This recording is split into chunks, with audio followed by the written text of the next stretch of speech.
O Brasil é um país com dimensões continentais em termos de extensão territorial. Mas este país não é grande somente por este motivo. O Brasil possui uma vasta gama de espécies de animais e plantas. Isso significa que mais de 70% de todas as espécies de fauna e flora existentes no mundo estão aqui. Neste vídeo, daremos início a uma belíssima jornada em cada bioma brasileiro. De acordo com o Instituto de Geografia e Estatísticas, IBGE, o Brasil possui 6 tipos de biomas diferentes e hoje você conhecerá o bioma Amazônia. Mas antes de darmos início ao nosso vídeo, desce ali e se inscreva para ser o primeiro a receber as novidades aqui do canal, Área do Conhecimento. E não se esqueça de nos dar aquela moral clicando em curtir. Agora, vamos ao que interessa?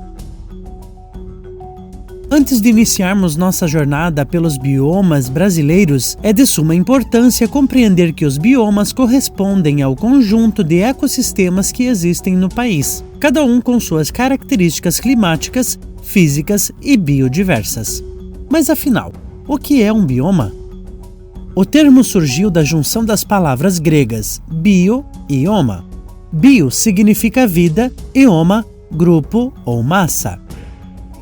Ele pode ser definido como um conjunto de ecossistemas ligados entre si, ou seja, são os locais onde os seres vivos se relacionam e adaptam-se conforme as condições naturais existentes na vegetação, no solo ou no clima, por exemplo. Esta categorização possui uma classificação internacional que tem como objetivo identificar os grandes conjuntos de ecossistemas relacionados de acordo com condições de clima e solo específicas. No Brasil, o IBGE é o órgão responsável pela classificação dos biomas. O último estudo relacionado à classificação dos biomas foi feito em 2014. Agora que você já entendeu o que é um bioma, vamos dar início à nossa viagem? O bioma Amazônia é o maior bioma do Brasil, correspondendo a pouco mais de 49% do território brasileiro. Ele ocupa os estados do Acre, Amapá, Amazonas, Pará, Roraima, parte de Rondônia, Mato Grosso, Maranhão e Tocantins. O bioma Amazônia também se estende por 9 países da América do Sul, entre eles a Bolívia, a Colômbia, o Equador, a Venezuela, a Guiana Francesa, o Peru e o Suriname. Este bioma possui uma flora rica, com mais de 30 mil espécies de plantas. E o que mais nos fascina quando observamos este bioma é o tamanho das árvores. É mágico se deparar com uma sumaúma considerada sagrada para muitos povos. Ela possui um tronco volumoso e suas raízes aparentes formam uma base firme para a árvore. Existem muitas outras árvores amazônicas conhecidas. Há uma infinidade de árvores de grande importância nesse bioma. Dentre elas, podemos destacar o açaí, pupunha, o mogno, o cedro, o guaraná e muitas outras árvores próprias deste bioma. Suas utilidades para os povos locais são muitas, desde alimentação, geração de renda, uso da madeira, utilização dos preparos medicinais e ritualísticos, até a presença no imaginário popular, em contos, lendas e causos.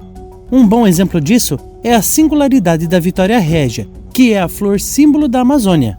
Essa espécie é considerada uma das maiores plantas aquáticas do mundo, da qual há relatos de usos medicinais e também na culinária. Dela brota uma flor de beleza inigualável. Se levarmos em consideração a enormidade da floresta amazônica, conhecer todas as espécies de animais não é uma tarefa simples. É largamente aceito que a fauna e a flora amazônica ainda não foram documentadas em sua totalidade. Não há uma contagem exata para a região e as novas espécies são frequentemente descobertas.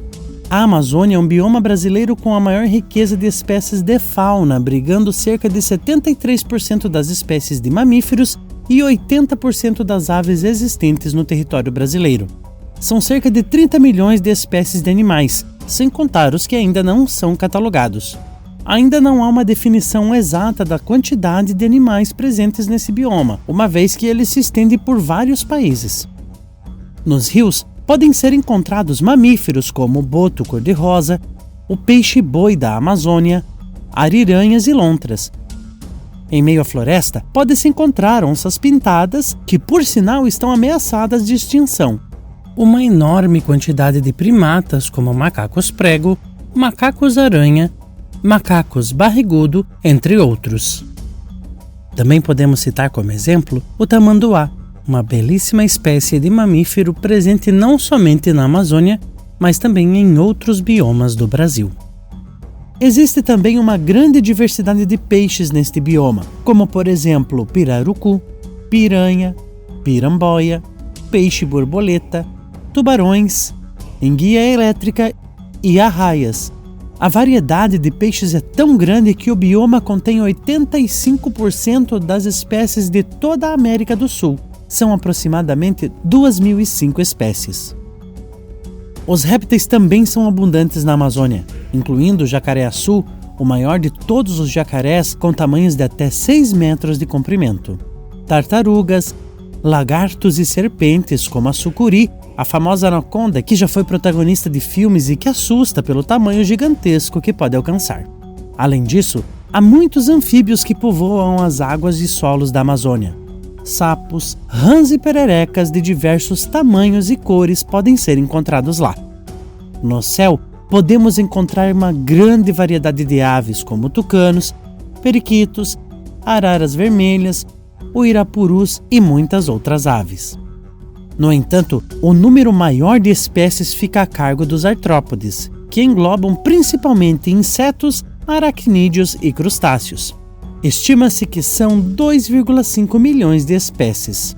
Ao caminhar pela floresta, certamente você irá se deparar com bichos de todo tipo, nas mais variadas cores e tamanhos. É uma infinidade de besouros, borboletas, mariposas, formigas, aranhas, moscas, abelhas, vespas e muito mais. Vale ressaltar que os povos da Amazônia se alimentam da fauna de maneira sustentável há muitas gerações por meio da caça e da pesca. No entanto, há também diversos relatos de usos medicinais e ritualísticos de animais e de seus produtos. Por exemplo, a gordura do peixe-boi é usada para fazer pomadas. As formigas tucandeira, que possuem uma ferroada bastante dolorida, são usadas em rituais de passagem, da idade jovem para a adulta, pelo povo indígena Sataré-Maué, nos quais os jovens colocam as mãos em luvas cheias dessas formigas para que sejam ferroados, demonstrando a sua coragem e resistência à dor. O solo da floresta amazônica é em geral bastante arenoso. Possui uma fina camada de nutrientes que se forma a partir da decomposição de folhas, frutos e animais mortos. Essa camada é rica em humus, matéria orgânica muito importante para algumas espécies de plantas da região. Em áreas desmatadas, as fortes chuvas lavam o solo carregando seus nutrientes. É o chamado processo de lixiviação, que deixa os solos amazônicos ainda mais pobres. Agora você deve estar se perguntando, mas se apenas essa pequena parte é fértil, como existem tantas árvores? Aqui está um dos pontos essenciais para o equilíbrio desse ecossistema incrível. Neste processo, a camada de humus tem um papel fundamental. Além disso, os poucos nutrientes presentes no solo são rapidamente absorvidos pelas raízes das árvores e estas plantas, por sua vez, tornam a liberar nutrientes para o enriquecimento do solo. Trata-se de uma constante reciclagem de nutrientes. No relevo deste bioma podemos encontrar planícies. Elas são constantemente inundadas pela água dos rios. Na região dos planaltos existem algumas serras, como as de Taperapecó, Imeri e Parima. Ficam na Amazônia as formações de relevo mais baixa, que é a planície amazônica, e a mais alta, o Planalto das Guianas. É nesse planalto que se encontra o Pico da Neblina, o ponto mais alto do Brasil, com cerca de 3.015 metros. Na região amazônica, chove bastante e a temperatura é elevada, normalmente variando entre 22 e 28 graus Celsius. É o chamado clima equatorial úmido, que caracteriza algumas áreas próximas à linha do Equador. E como o clima interfere? Pelo que vimos até aqui, você já deve imaginar alguma forma. Por exemplo, de acordo com a intensidade das chuvas sobre o nível dos rios, com o aumento do nível das águas, algumas áreas podem ser alagadas. Essas áreas podem ser mais ou menos adequadas à vida de determinados vegetais e animais. chegamos ao fim da primeira parte da nossa jornada. No próximo vídeo, conheceremos outro bioma brasileiro. Você gostou de conhecer um pouco mais sobre o nosso país e suas riquezas? Deixe um comentário nos contando. Eu vou ficando por aqui, mas lembre-se, se você gostou desse vídeo, não deixe de se inscrever no canal, curtir, comentar e compartilhar ele com os seus amigos. Afinal, sempre é bom compartilharmos conhecimento, não é mesmo? Um grande abraço e até a próxima. Tchau, tchau!